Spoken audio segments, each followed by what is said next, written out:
देवगंधर्व भास्कर बुवा बखले यांच्या संगीताने विभूषित आणि डॉक्टर सौ धनश्री खरवंडीकर दिग्दर्शित 3 अंकी संगीत नाटक संगीत स्वयंवर.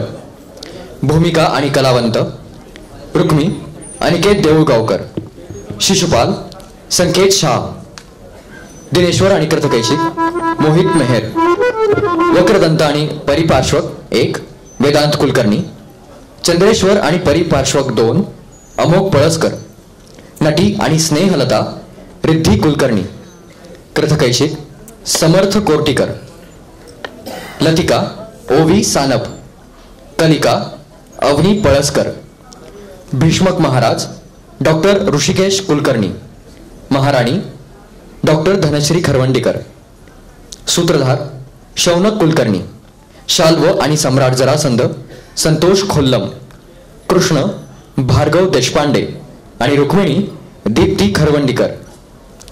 तंत्रसहाय्य नेपथ्य नाना मोरे, रंगभूषा चंद्रकांत सैंदाणे, वेशभूषा मोहिनी खोल्लम, ध्वनी रवी जाधव, केशभूषा सविता भैरी, प्रकाश योजना गणेश लिमकर, साथ संगत तबला शेखर दरवडे, ऑर्गन मकरंद खरवंडीकर आणि शौनक कुलकर्णी. विशेष सहकार्य श्री धनेश बोगावत. श्रुती संगीत निकेतन सविनय आणि सहर्ष सादर करीत आहोत 3 अंकी संगीत नाटक संगीत स्वयंवर अंक 3रा आणि शेवटचा.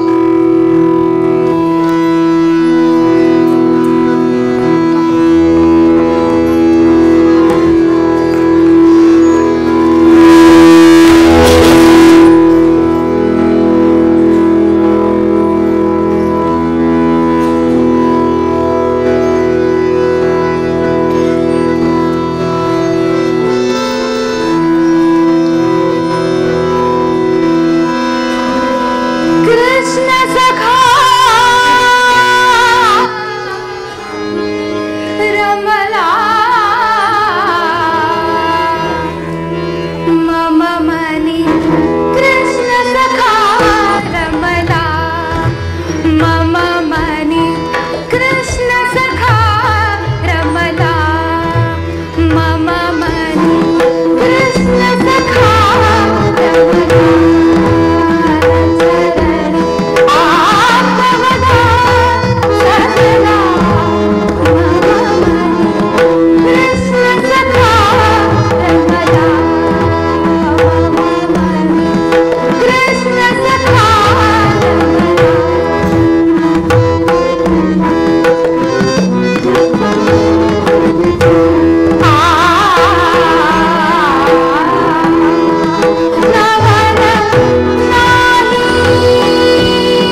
तरी कसं?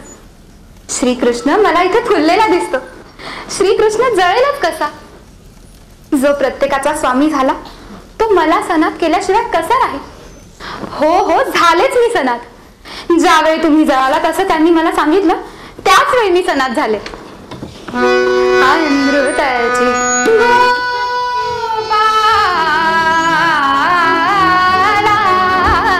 अमृताची गोपाला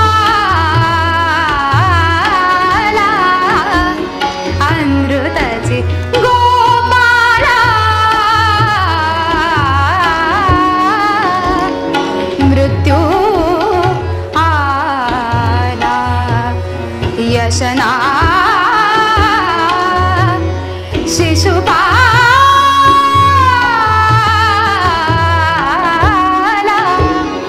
अमृताची गोपाला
फुलांनो, तुम्ही खुशाल फुला.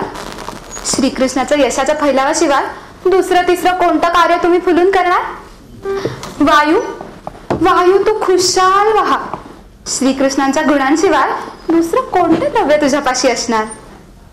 कोकिले कोकिले तू खुशाल गा. श्रीकृष्णाच्या लीलाच तू गाणार ना. ये वसंता खुशाल ये. यावेळी ही सर्व सृष्टी कृष्णमय झाली, तेव्हा आता तूही कृष्णमयच असलं पाहिजेस आणि श्रीकृष्णाची आनंदाची बातमीच मला सांगणार असला पाहिजेस.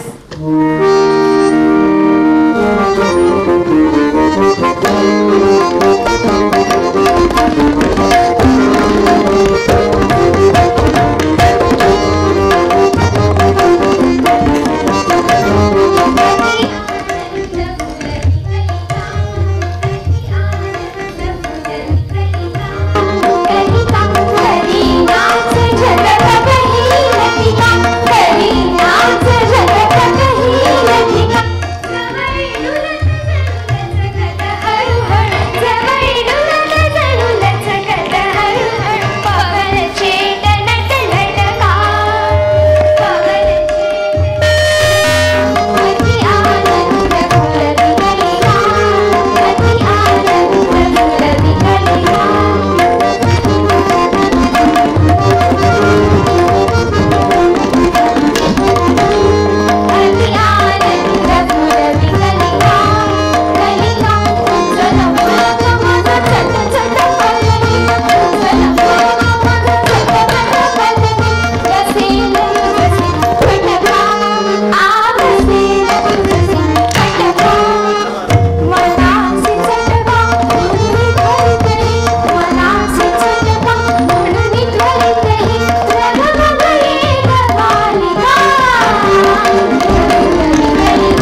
श्रीकृष्णाची लीला अगाध आहे. श्रीकृष्णाने द्वारकेस नवी राजधानी स्थापिली. ही बातमी आम्ही चंद्रेश्वरांकडून ऐकली आणि ताई साहेबांना कळवण्याकरिता लगेच धावून आलो. चंद्रेश्वर आणि स्नेहलता यांच्या आधी आम्ही धावून आलो. कलिका, लतिका, ही आनंदाची बातमी सांगितली म्हणून तुम्हाला हे बक्षीस.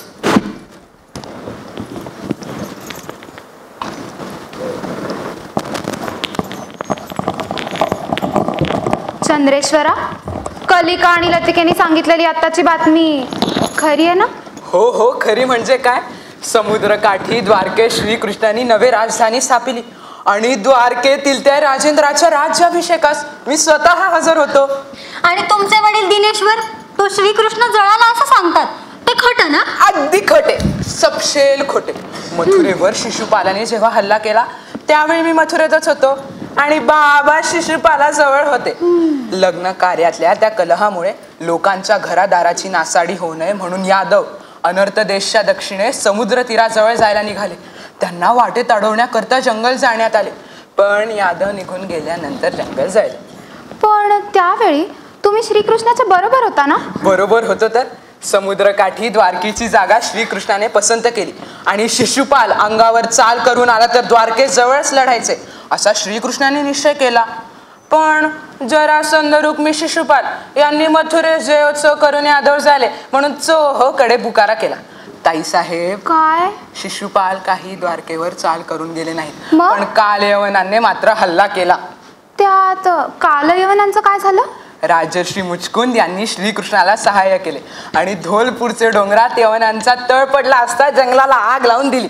बरं झालं, शिशुपालाची आग लावी युक्ती कालयवनांना चांगली फळली. त्या आगीत कालयवन जळून कालयवनांची सर्व संपत्ती घेऊन यादव द्वारकेत आले. कालयवनांच्या संपत्तीमुळे द्वारका आता सुवर्ण नगरी झाली आहे. चंद्रेश्वरा, ही आनंदाची बातमी सांगितली म्हणून मी द्वारकेला गेल्यावर तुम्हाला सुवर्णाचं घर बक्षीस देईन. ताईसाहेब, आहो आहो आहो. आणि मला ग रुक्मिणी? तुला तुला हिऱ्या मोत्याचं देईन, मग तर झालं. वा वा वा, ह्यांना सोन्याचे, मला हिऱ्या मोत्याचे. आणि तू ग कुठे राहणार? मी द्वारकेत, प्रेमाच्या घरात, श्रीकृष्णाच्या प्रेम मंदिरात.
चंद्रेश्वराला आईकडे घेऊन जा आणि म्हणावं आनंदाची बातमी सांगितली म्हणून आज याच्या मुखात गोड साखरच घातली पाहिजे. आणि माझ्या मुखात ताई साहेब?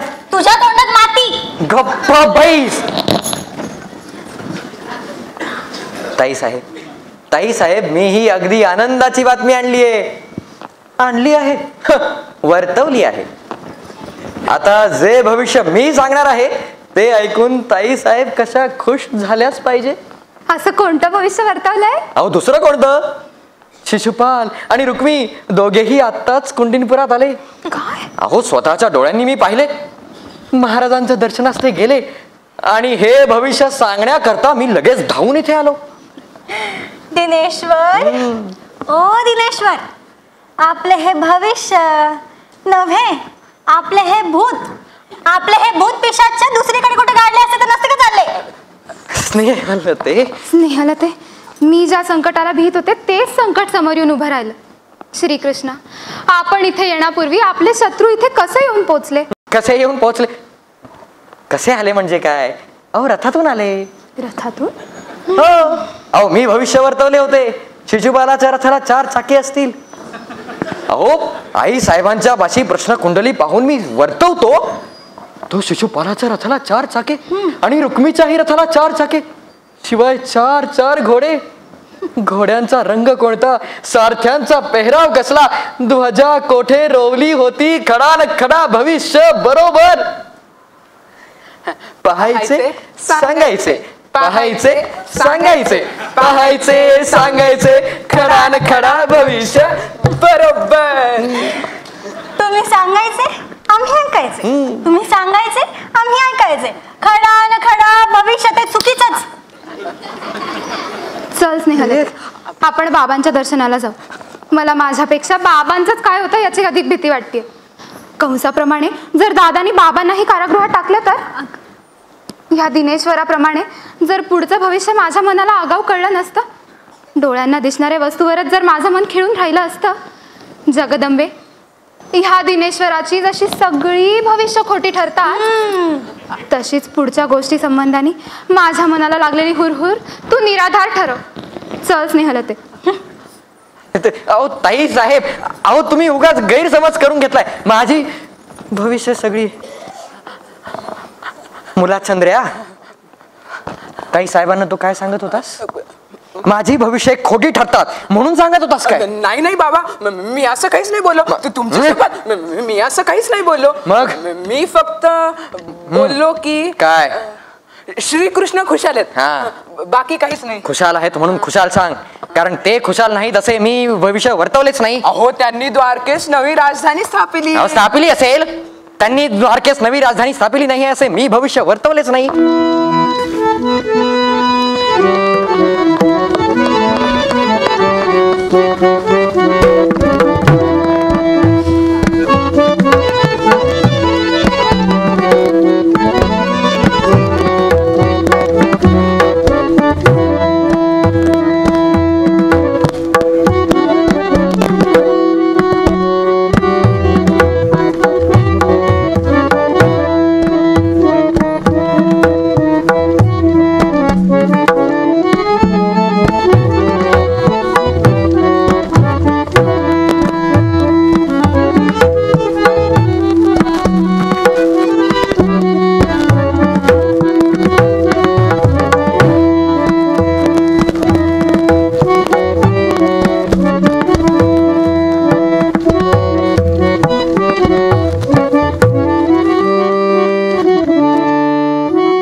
कृष्ण बलाविषयीचा बाबांचा भ्रम एव्हाना नाहीसा झाला असून कृष्ण दहनाच्या केवळ हकीकतीनेच रुक्मिणीला आपणास देण्यास ते केव्हाच कबूल होतील.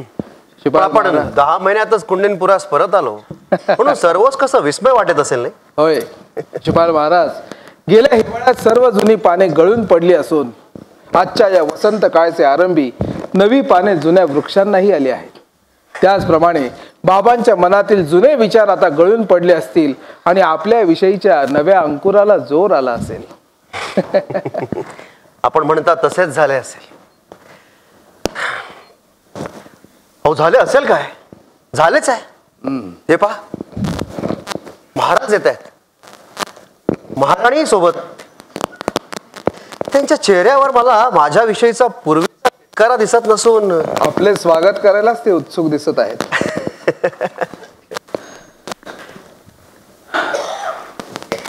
मथुरेच्या विजयी झालेला हा रुक्मिणी माता पित्यांना प्रथम वंदन करतो. मुला, नेहमी तुझा असाच विजय हो. प्रतिस्पर्ध्याला आगीत जाळून विजयी झालेला महाराजांचा भावी जामा प्रणाम करीत आहे. आपतेष्टांचे कल्याण करण्याची शक्ती आपल्या विजयी बाहूत नेहमी नांद. आपतेष्टांचे कल्याण आम्ही यापूर्वीही केले आहे आणि पुढेही करीन असे आश्वासन ह्या मंगलसमयी कृतीने करण्याचा मी संकल्प केलेला. माझा संकल्प मला ह्यावेळी पुरा करू द्या. महाराज, सम्राट जरासंध महाराज यांचा सेनापतीचा हा माझ्या मस्तकावरील मुकुट मी आपणा हवाली करत आहे. आपण तो माझ्या स्नेहाच्या मस्तकी ठेवावा, तुम्हाला कृतकृत्य करावे. शिशुपाल महाराज, अहो आपल्या शौर्याप्रमाणे आपले औदार्यही फार मोठे आहे. पण माझ्या मुलीचे पाणीग्रहण केल्याच्या नंतर हा मुकुट आपण रुक्मिणीच्या मस्तकावर ठेवणार होता, तशी प्रतिज्ञाच आपण केलेली आहे. महाराज, आज हा मुकुट मला आपल्याच मस्तकावर ठेवू द्या. अहो महाराज, पूर्वीच्या प्रतिज्ञेला अनुलक्षून मी हा मुकुट आपल्या हवाली केलेला नाही. शत्रूला पळायला लावून त्याला घेरून आगीत जाण्याच्या कामी रुक्मिणीने जो पराक्रम दाखवलाय, त्या पराक्रमामुळे रुक्मिणीचाच हक्क या मुकुटावर सिद्ध झालाय. आणि योग्य जागी मी हा मुकुट ठेवत, त्या औदार्य कसले. महाराज, हा मुकुट आपण रुक्मिणीच्या मस्तकावर ठेवला म्हणजे सम्राट जरासंध महाराजांनंतर सम्राट पदावर रुक्मिणीचाच हक्क लागू होईल. हे काय ते, सम्राट पदाची राजलक्ष्मी घरी चालून येत असताना असले आडेवेडे कशाला घ्यायचे? अहो पण रुक्मिणीने शिशुपाल महाराजांच्या गळ्यात माळ घालायचं नाकारलं तर? हो, त्यात स्वयंवराच्या वेळच्या त्या गोष्टी तशा घडून आल्याच्या नंतर मी कोणत्या तोंडाने रुक्मिणीला सांगू की श्रीकृष्णाला सोडून इतर कोणाबरोबर तरी लग्न कर म्हणून? महाराज, या मुकुटाचा मोबदला म्हणून मी रुक्मिणीचा हात आपल्यापाशी मागत नाही. गेल्या 10 महिन्यात कृष्णाला आम्ही जिवंत जाळले आणि कृष्ण दहनाबरोबरच त्या तसल्या गोष्टी जळून खाक झाल्या. कृष्णाला आगीत जिवंत जाळून विजयी झालेल्या शिशुपाल महाराजांना कृष्ण दहनाच्या तशा त्या हकीकतीनेच देऊन टाकले आहे. सामर्थ्यवान आणि महावीर या नात्याने रुक्मिणीचे हरण करण्यासाठी शिशुपाल महाराज आज इथे आले आहेत. बाबा, जो सामर्थ्यवान आणि महावीर आपल्या बाहुबलाच्या जोरावर रुक्मिणीला इथून घेऊन जाणार, त्याला आपणहून आपली कन्या देऊन त्याच्या शौर्याचा गौरव करणे योग्य होणार नाही काय? कृष्ण दहनाच्या वेळीच रुक्मिणी शिशुपालाची झाली. आता लग्नविधी काय तो आपल्या हातामध्ये आहे. कृष्ण मेला, कृष्ण जळाला, कृष्ण संपला. रुक्मी ऐक, श्रीकृष्ण जिवंत आहे. हो हो, श्रीकृष्ण जिवंत आहे. एवढेच नव्हे तर तो द्वारकेचा राजा झाला आहे. अनुभवाने बोल होईल, अनुभवाने बोल होईल, अनुभवाने बोल होईल, अनुभवाने बोल होईल, अनुभवाने बोल होईल.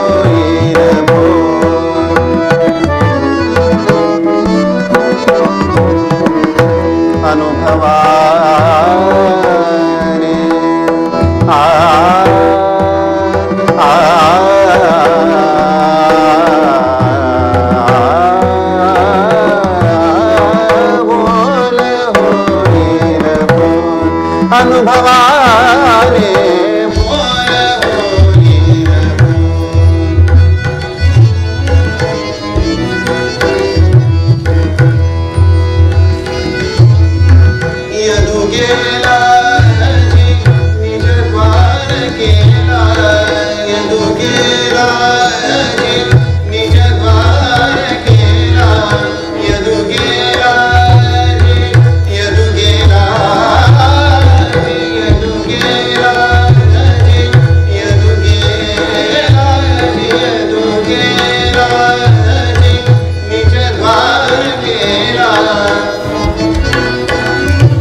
श्रीकृष्ण जिवंत आहे. एवढेच नव्हे तर तो द्वारकेचा राजा झाला आहे. काय? हो हो, श्रीकृष्ण जिवंत आहे. जिवंत आहे? या नुसत्या अफवा आहेत. मथुरेचाही आम्ही त्या ऐकल्या होत्या, नाही असे नाही. पण बाबा, गोकुळच्या काही वेड्या गवळ्यांची समजूत अगदी तुमच्याप्रमाणेच आहे. पण मी म्हणतो, जिवंत असला तरी काय उपयोग? आमच्या समोर तर पळून तर गेला ना. गेली 4 महिने आम्ही यादवांचा पाठलाग करत होतो आणि 4 महिने मथुरेस तळ ठेकून बसलो होतो. जिवंत असता, राजा झाला असता तर तोंड का लपवले असते? रणांगणावर जो शत्रूला पाठ दाखवतो तो जिवंत कसला, क्षत्रिय कसला, राजा कसला? जिवंत असला तरी मेल्यासारखाच. निवडुंगाच्या वनाचा आणि समुद्रकाठच्या खडकाचा राजा व्हायला ते काय लागते? खाऱ्या पाण्याच्या 4 घागरी ओतून घेतल्या म्हणजे कोणताही गाढव राजा होते. राजा झालाय म्हणे राजा. रुक्मी, मुला ते कसेही असो, पण श्रीकृष्ण जिवंत असताना, यादवांची सेना त्याच्या भोवती उभी असताना, सर्व यादववीर त्याला द्वारकेचा राजा म्हणून प्रणाम करत असताना, मी रुक्मिणीचा हात शिशुपाल महाराजांच्या हातात देऊ शकत नाही. तेव्हा हा मुकुट तुझ्या मस्तकावर ठेवण्याचं खोटं काम मी कसं करू रुक्मी? शिशुपाल महाराज, हा मुकुट मला आपल्या मस्तकावर ठेवू द्या. हे काय ते? अहो, पण सम्राट पदाची राजलक्ष्मी अशी मागे का कोणी लोटून देतो? अहो, आधी मुलीला तरी विचारा. शिशुपाल महाराजांना वरायचंच नाही अशी तरी प्रतिज्ञा तिनं कुठे केली आहे? माझी मुलगी शहाणी आहे, हो शहाणी. ती खात्रीनं काहीतरी तोड काढेल आणि हा मुकुट रुक्मीच्याच मस्तकावर ठेवेल. ठीक आहे, तसे का होईना. शिशुपाल महाराज, हा मुकुट मी रुक्मिणी पुढे ठेवतो. तिने जर आपणाला वरण्याचे वचन दिले तर, आणि तरच रुक्मी हा मुकुट धारण करेल. नाहीतर हा मुकुट मी आपणाकडे परत पाठवीन. ठीक आहे, चला बाबा, आत्ताच्या आत्ता माझ्या बरोबर रुक्मिणीकडे चला. चला. तुझे आणि रुक्मिणीचे लग्न ठरले. चल.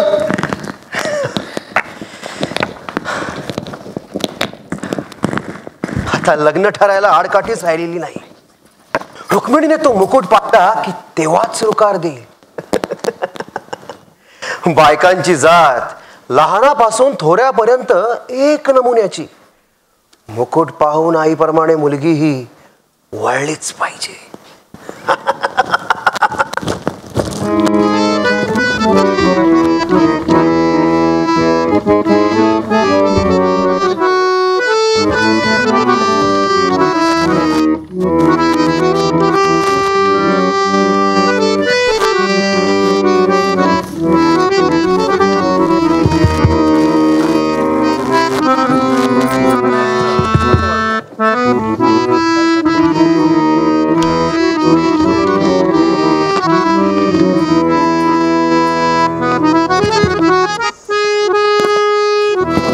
ते पाहिलेस, अखेर माझेच भविष्य खरे ठरले.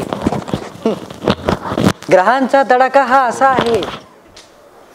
मी महाराजांना प्रथमपासूनच सांगत होतो, महाराज अहो ग्रह हे असे आहेत, स्वयंवराच्या भानगडीत पडू नका. पण ऐकले नाही. असो, आता तरी माझे ऐकून परवाचा मुहूर्त मुकरत ठरविला हे बरे झाले. मग काय, परवाच्या आज श्रीकृष्ण येथे येऊन दाखल होतील असं म्हणता? श्रीकृष्ण कसला इथे येतो? त्याने काळे तोंड केले. मग काय, त्याचे ग्रहच काळे आहेत? अगं त्याची पत्रिका मी तपासू लागलो, तो एकही ग्रह सापडे ना. अगो बाई, साऱ्या ग्रहांना ग्रहण लागलेले. मग काय, काजळाच्या पेटीत मोती लपवून ठेवावे तसे सारेच्या सारे ग्रह दडून बसलेले. मी देखील त्यांना विचारले, काय रे ग्रहांनो, अरे असे दडून का बसता? तर माहितीये काय म्हणाले? काय? कृष्णाचे पुढे आमचे काही चालत नाही. अगो बाई, आम्ही असून नसल्यासारखे. मी म्हटले, बरे आहे बच्चाजी, आता या काळोखातून तुम्हाला मीच बाहेर काढीन. आणि असे म्हणून 5 वेळा पत्रिकेत बुडी मारली. आणि 5 वेळा तुमचेच तोंड काळे होऊन तुमचीच फजिती झाली. फजिती? फजिती म्हणून काय विचारतेस? काय? मी अक्षरशः आंधळा झालो. बाई, पण 6व्या वेळेला मात्र श्रीकृष्ण लांब द्वारकेस निघून गेल्यावर ग्रह सापडले. मग आणि लगेच मी भविष्य वर्तवले. काय?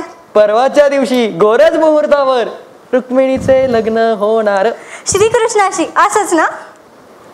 श्रीकृष्ण आले तर त्यांची, नाही तर शिशुपालाशी, नाही तर दुसऱ्या कोणाशी.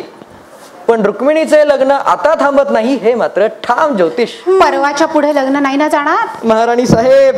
आता परवाच्या पुढे खात्रीने लग्न लांबत नाही. अहो परवाचा मुहूर्तच असा आहे की गेल्या 1500 वर्षात असा मुहूर्त आलाच नव्हता. म्हणजे? अहो काय म्हणजे काय, या मुहूर्तावर जिचे लग्न होईल, या मुहूर्तावर जिचे लग्न होईल तिला 8 मुलगे आणि 8 मुली झाल्याच पाहिजेत. परवा मला एकाने कालवड आणून दिली. मी देखील त्याला सांगितले, आज नाही परवा आणून ही कालवड माझ्या घरी बांध. म्हणजे काय, 16 वेदांचा खर्व शेजाऱ्या बाजारांना वाटावेच मिळेल. काय ग स्नेहलते, रुक्मिणी आता तितकीशी उदासीन नाही ना? शिशुपाल महाराज आणि सम्राट जरासंध यांचा काल नगर प्रवेश झाला, तो समारंभ पाहून रुक्मिणीच्या मनाला जरा बरं वाटलं की नाही? अहो तो समारंभ पाहायला ताईसाहेब बसलाच नाही. म्हणजे? शिशुपाल महाराजांची अंबारी त्यांनी लांबूनच पाहिली आणि त्यांचा कपाल शूल एवढा झाला की आम्ही बगीचात गेल्यानंतरच त्यांना थोडंसं बरं वाटलं. तिथे गोकुळातील कृष्णलीला आठवून पुन्हा पुन्हा मला त्याच गोष्टी सांगून ताईसाहेब जेव्हा थकल्या तेव्हा त्यांचा थोडासा डोळा लागला. पण काही म्हणा, रुक्मिणीला गोकुळचा कृष्णलीलाचा निधी ध्यास अगदी चांगला लागलाय आणि त्यामुळेच ती अगदी आनंदी असते. बापाची आणि लेकीची दोघींची प्रकृती सारखीच. काल तिकडचाही म्हणे कपाळशूळ जरा जास्तच झाला होता. मी काय म्हणते, शिशुपाल महाराज आणि रुक्मिणी यांचं लग्न लागलं ना म्हणजे सगळे रोग अगदी पार नाहीसे होते. दिनेश्वर, काय हो दिनेश्वर? होय. मी काय विचारते, काय त्यांचे ग्रह आजकाल कसे पाहिलेत का? अरे बापरे, त्यांची पत्रिका मी आजच तपासली. मग? अहो शनी सांप्रत मस्तकावर पडलाय आणि हा शनी पालटे तो म्हणजे 2-2.5 वर्षात शिशुपाल महाराजांना पहिला मुलगा होईतो महाराजांचा कपाळशूळ काही कमी व्हायचा नाही. अहो एवढेच नाही, मंगळ संप्रत पोटात बसलाय, लग्न कार्यातले एकही पक्वान न पचायचे नाही, उलट्या होतील. तरीच लग्नाची सगळी व्यवस्था मला मेरीला एकटीलाच ठेवावी लागते. स्नेहलते, कालचा नगर प्रवेशाचा समारंभ थाटाचा झाला ना ग? अहो थाटाचा म्हणून काय विचारावे, सर्व रस्त्यावर तोरणे एवढी लावली होती की भर 2 प्रहरी सूर्याला कुंडीनपुराहून हाकून दिल्याचे वाटले. शिशुपाल महाराजांच्या हजारो हत्तींचे जवाहीर ताराप्रमाणे अगदी चमकत असल्यामुळे काळोखातून मिरवणूक निघाल्यासारखं वाटलंच नाही. इतकंच. शिशुपाल महाराज सूर्यासारखे दैदिप्यमान दिसत असल्यामुळे आकाशातील सूर्यानं तोंड लपवले असंच मला वाटलं.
थाटासारखा थाट नवऱ्या मुलीनं जगदंबेच्या दर्शनाला जाताना घ्यायचंय. मी काय म्हणते, रुक्मिणी जगदंबेच्या दर्शनाला निघाली ना म्हणजे तुम्ही सर्व सख्या तिच्या भोवतीच थांबा. म्हणजे सर्व रस्त्यातून ताऱ्यातून चंद्रच चालतोय की काय असं वाटेल. अरे अरे अरे अरे अरे हा खरंच माझा चंद्र आला, मूर्तिमंत चंद्र अवतरला. महाराणी साहेब, मूर्तिमंत चंद्र आला. बरं आला वेळेवर द्वारकेहून. मला वाटलं लग्नाच्या आधी येतो की नाही. बरं, लग्नपत्रिका यादवांना दिलीत ना? हो हो दिली व श्रीकृष्णाला सर्व हकीकत सांगितली. मग ते काय म्हणाले, येणार आहेत का? हो. अहो काही बोललेच नाहीत. म्हणजे? मला 2-3 दिवस ठेवून घेतले, वस्त्रालंकार देऊन माझा सन्मान केला, पण लग्न कार्यासंबंधी काही बोललेच नाहीत. तसंच निरोप दिला. बरं झालं, बरं झालं, एक काळजी दूर झाली. स्नेहलते, ह्यांना आत्ताच्या आत्ता रुक्मिणीकडे घेऊन चला. श्रीकृष्ण येत नाही असं एकदा रुक्मिणीला समजलं ना, म्हणजे निराशेसारखं सुख नाही. रुक्मिणी लग्नाच्या वेळेला चंद्रासारखी सतेज दिसेल. हो महाराणी साहेब, आता त्याची नकोच काळजी. अहो हा प्रत्यक्ष चंद्र आहे ना, आणि ताई साहेब जरी आजारी पडल्या तरी हा प्रत्यक्ष चंद्र आहेच. मिरवणुकी बरोबर आम्ही सूर्य चंद्र असलो म्हणजे रस्त्यातला काळोख कसा अगदी नाहीसा होऊन जाईल. वा वा वा वा स्नेहलते, किती प्रकाश पडलाय नाही. खूपच. दिव्या यांच्या तेजावरनं. चल ग स्नेहलते, रुक्मिणीचं आणि या चंद्रेश्वराचं माझ्या देखतच बोलणं होऊ दे. चल, प्रकाश पाडतायत. चला. चंद्र्या, चंद्र्या. हो बाबा. श्रीकृष्ण येत नाही, भविष्य सांगावे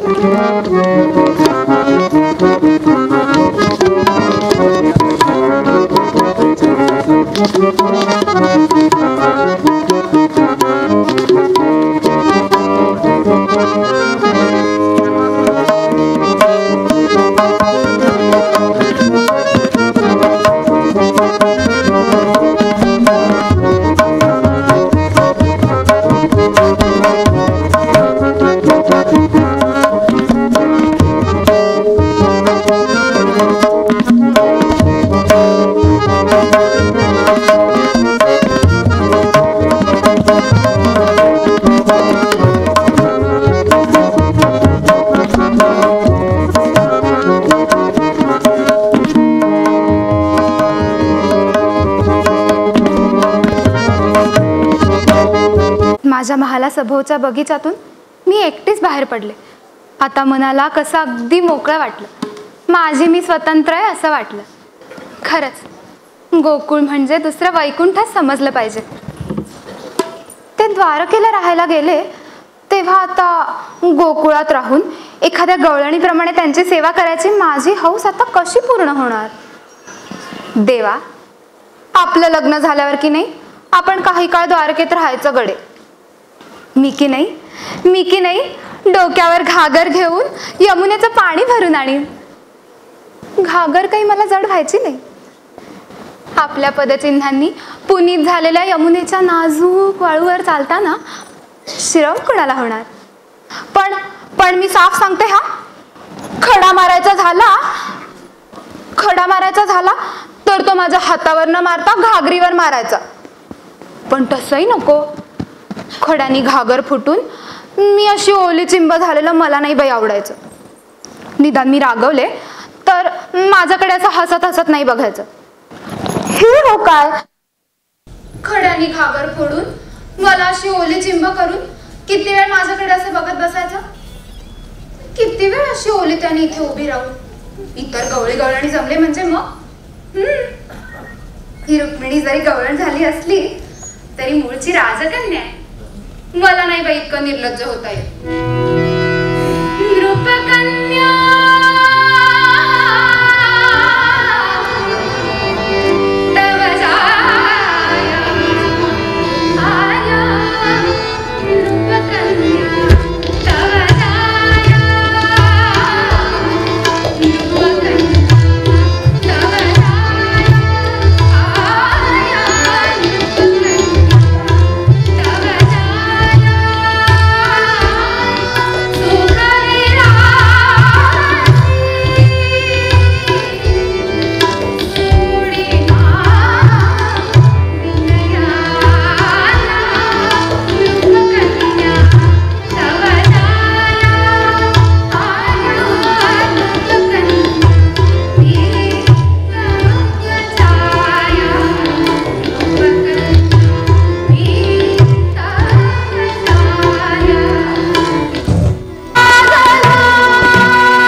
नाही हो रडत बसायची.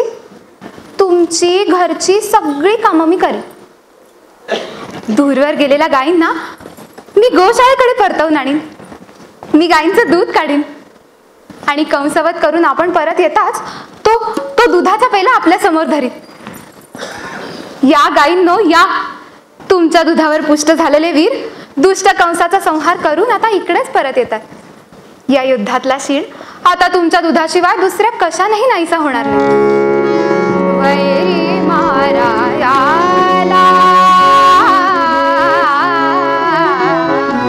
वैरी मारायाला, ही गोशाला, वैरी मारायाला, ही गोशाला, वैरी मारायाला.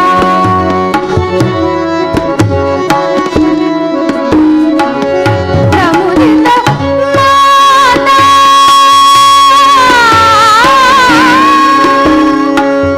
प्रमुदित माता, रिपुबाल नवदिता, करी सबल दूर हरिवर्ध सबल अबला, वैरी मारायाला, वैरी मारायाला, वैरी मारायाला.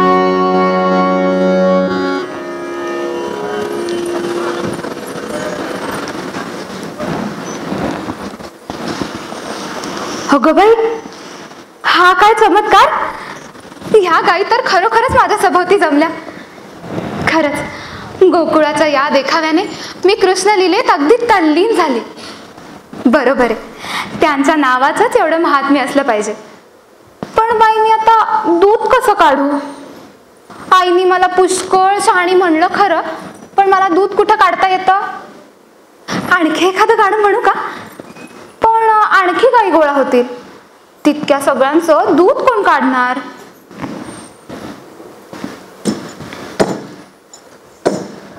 मी काढीन त्यांचं दूध. तू कोण? अप्सरा आहेस? देवकन्या आहेस का येथील वनदेवता आहेस? मला वाटले गवळण गात असेल.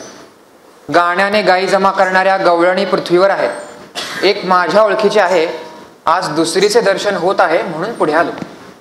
पण तू गवळण नव्हेस, अप्सरा दिसतेस. आपल्या गाण्याने गायींना वश करून घेणारी तू कोण? तुझे नाव काय? गोपालश्रेष्ठा, आपण कोण? कुठून आलात? श्रीकृष्णाच्या मुरलीला जितक्या गायी वश होतात तितक्याच कोणत्या गवळणीच्या गाण्याला होतात हे मला प्रथम सांगा, म्हणजे मग माझं नाव मी तुम्हाला सांगेन. मी गोकुळचा गवळी, हल्ली द्वारकेत असतो. आपण इथे केव्हा आलात? हे काय, आजच आलो. आपल्या दर्शनाचा अनुग्रह आमच्या या देशावर का केला? द्वारकाधीश श्रीकृष्णांनी कोणाला काही निरोप कळवायला सांगितलाय का? छे छे, माझ्यापाशी तसं काही सांगितलेलं नाही. मी दुसऱ्या कोणाच्या सांगण्यावरून कुंडिनपुरात आलो नसून आपणहून कुंडिनपुरात आलोय. शिशुपालाच्या व रुक्मिणीच्या लग्नाची चिठ्ठी द्वारकेला आली त्यावेळी मी श्रीकृष्णाजवळच होतो. त्यांनी आपल्याला पाठवलं ना, मग सांगून टाका ना त्यांचा काय निरोप तो. नाही नाही, त्यांनी नाही पाठवले, मी आपणहून आलोय. नवऱ्या मुलीच्या अंगी 2 गुण असले पाहिजेत असं श्रीकृष्णांनी सांगितलंय. कोणते ते गुण? ती रुक्मिणीहून अधिक सुंदर, निदान रुक्मिणी इतकी तरी सुंदर असली पाहिजे. नवऱ्या मुलीच्या अंगी हे असले सौंदर्य तरी किती असावे लागते हे मला समजावे म्हणून मी त्या चंद्रेश्वराला म्हटलो, मला रुक्मिणीच्या दर्शनाला घेऊन चला. रुक्मिणी इतकी सुंदर बायको जर त्यांना हवी असेल तर त्यांनी रुक्मिणीशीच लग्न केलं पाहिजे. असं का बरं? कारण रुक्मिणी इतकी सुंदर स्त्री या त्रिभुवनात दुसरी मिळायचीच नाही. विदर्भ देशाचा हा एक गर्व आहे इतकेच. मोठमोठ्या राजवाड्यातून रुक्मिणी इतके सौंदर्य दृष्टीस पडावयाचं नाही हे कदाचित खरे असेल. खरं असेल म्हणजे? अहो खरं आहेच. पण गोकुळाच्या राधेला ज्यांनी पाहिले असेल ना ते खात्रीने असं म्हणतील की राजवाड्यापेक्षाही अधिक सरस सौंदर्य गायींनी गजबजलेल्या झोपड्यातून नांदत असते.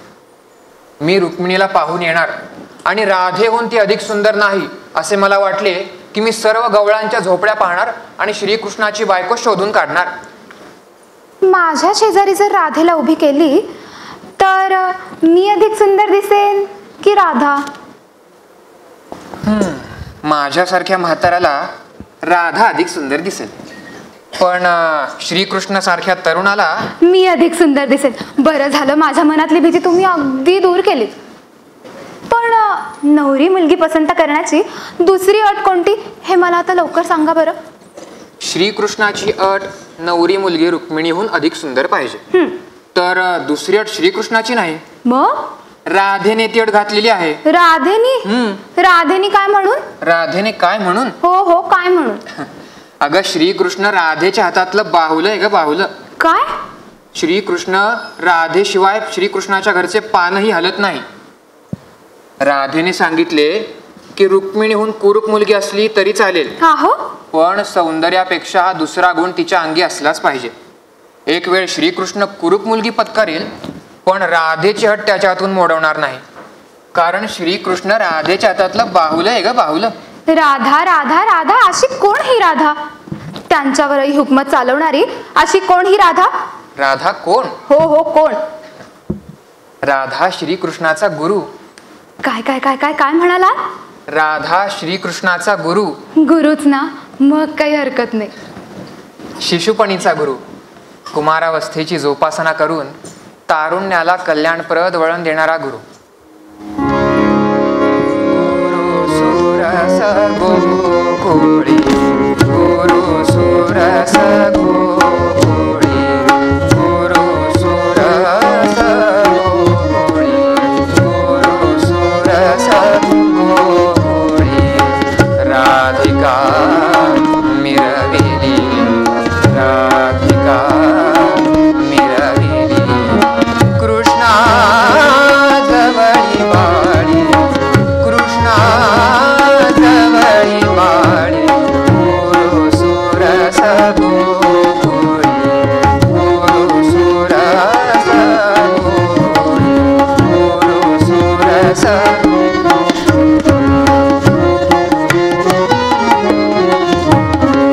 प्रेमी जन कनवाळू, प्रेमी जन कनवाळू, प्रेमी जन कनवाळू.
राधेने कृष्णाला गाई चारायला शिकवले, गाईचे दूध काढायला शिकवले, मुरली वाजवायला शिकवली आणि आपल्या बरोबर आलेल्या गोपगोपींशी रास क्रीडा करून स्वकर्म सुखाने करण्याचा धडा राधेने कृष्णाला शिकवला.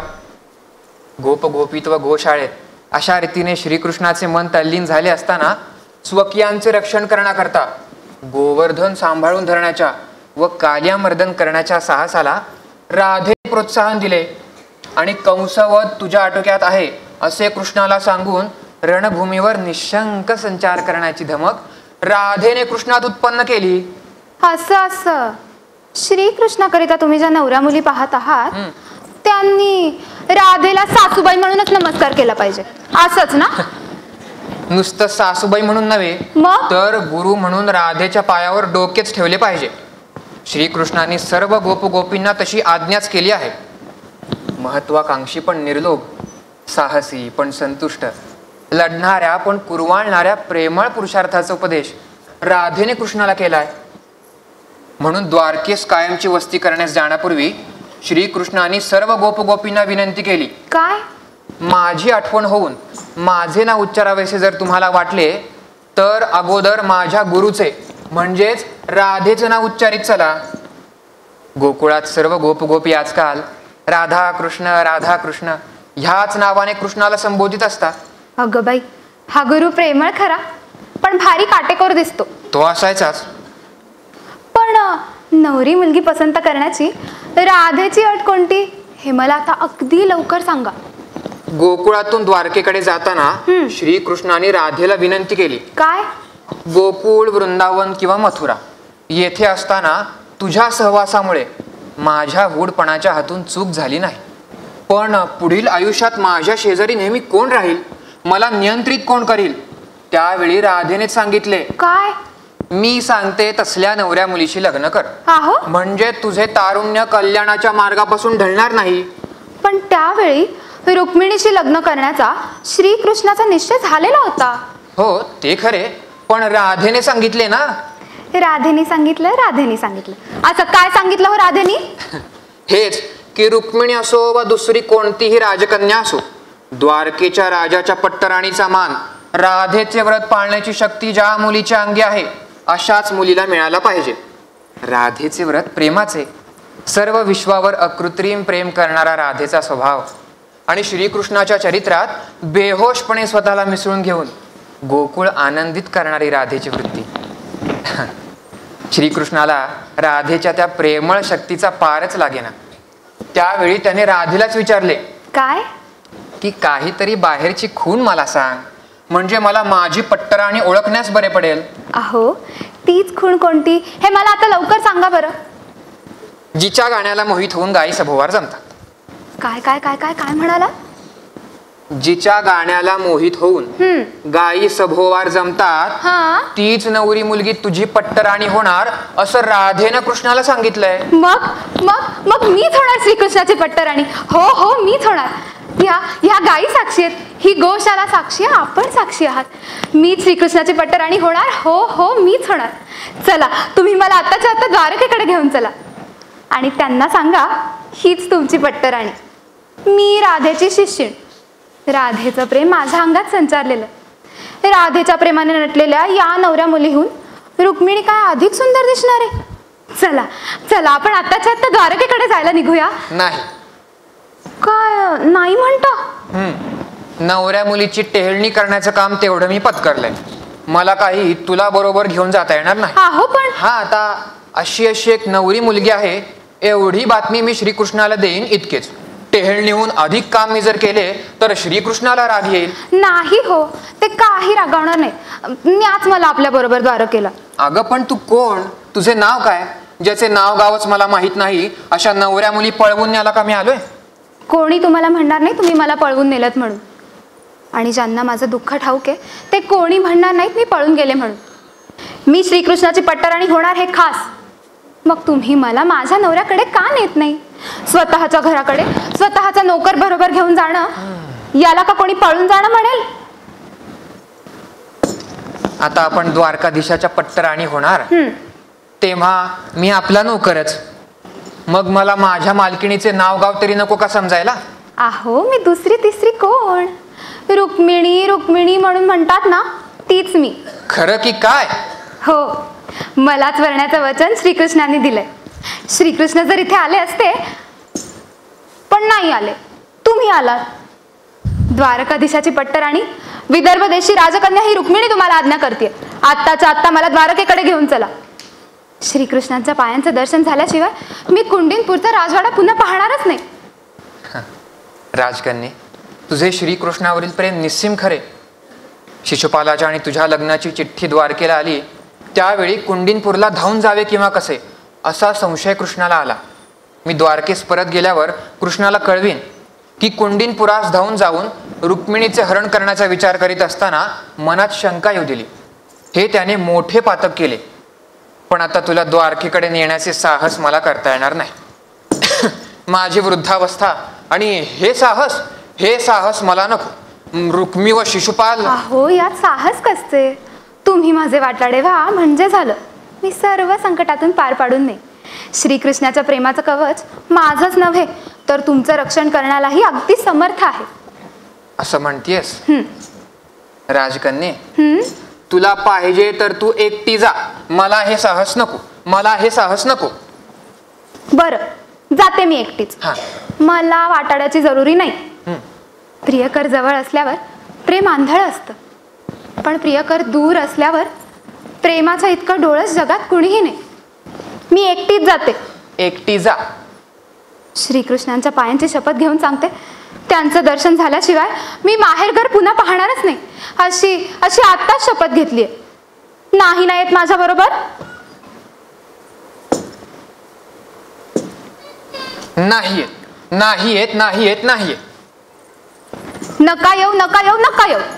मी एकटीच जाते. एकटी जा. एकटीच जाते मी. कदाचित वाटेत मी माझ्या शत्रूच्या हाती सापडले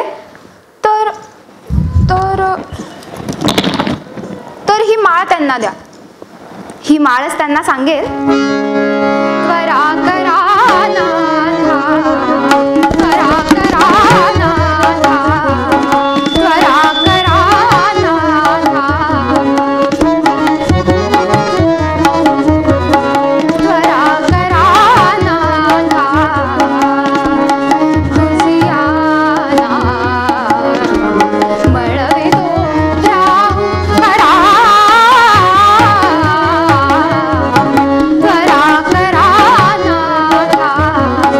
त्वरा करा नाथा,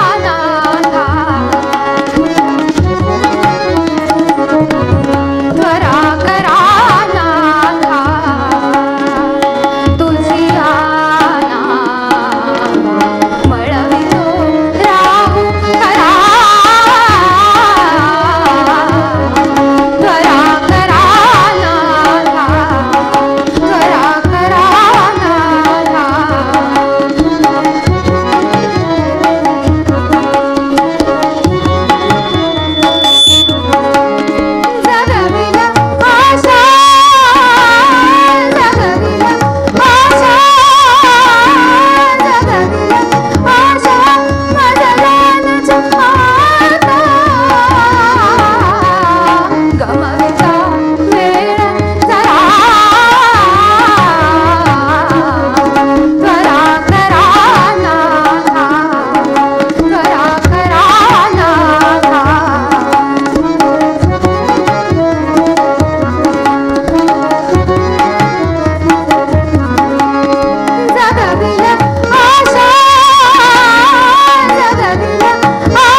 राजकन्ये, रुक्मिणी स्वयंवर आत्ता झाले.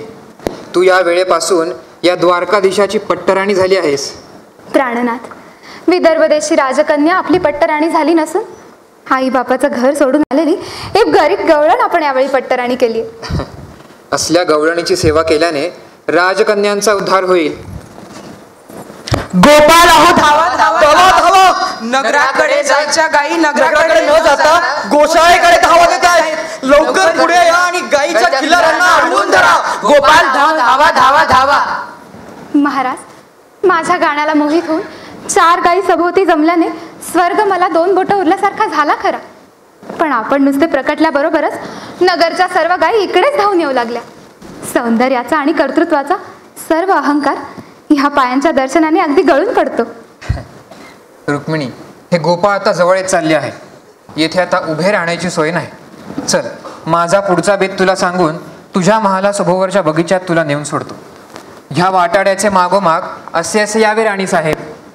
त्रिभुवनाचा अधिकारी माझा मार्गदर्शक झाल्यावर मी आपल्या मागे आल्या वाचून कशी राहीन.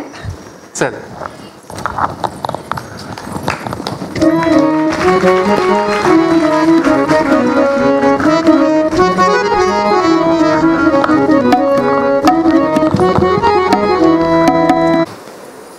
शिशुपाल, तुझे 100 अपराध घडे तो मी तुला मारणार नाही असे तुझ्या आईला, माझ्या आतेला मी वचन दिले आहे.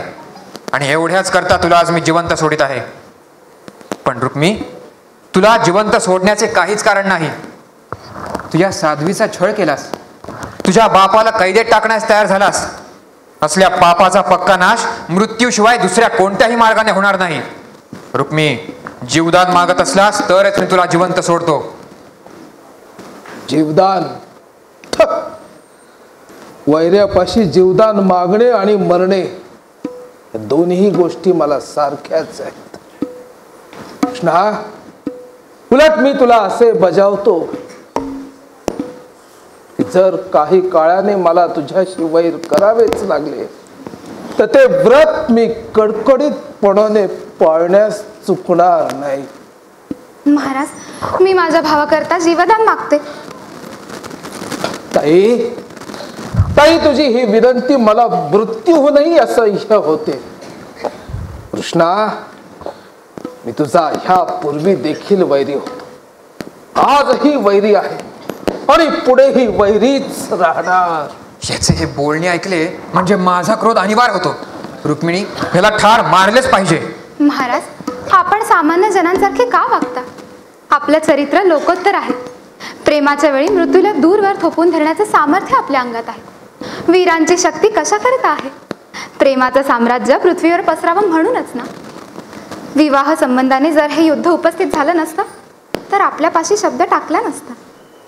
माझ्या लग्नाच्या पायी कुठेही रक्तपात होऊ नये म्हणूनच स्वयंवराच्या मंडपात मी तशी वागले ना. माझ्या भावाला जिवंत ठेवून मला संसारात सुखी करायला आपण समर्थ आहात. मला द्वारकेस न्यायचे आणि माझ्या भावालाही जिवंत ठेवायचे.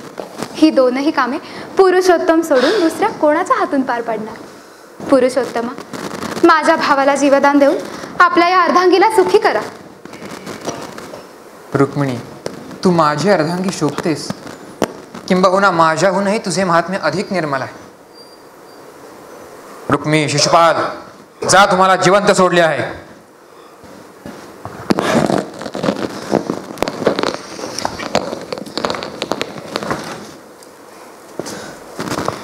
जा.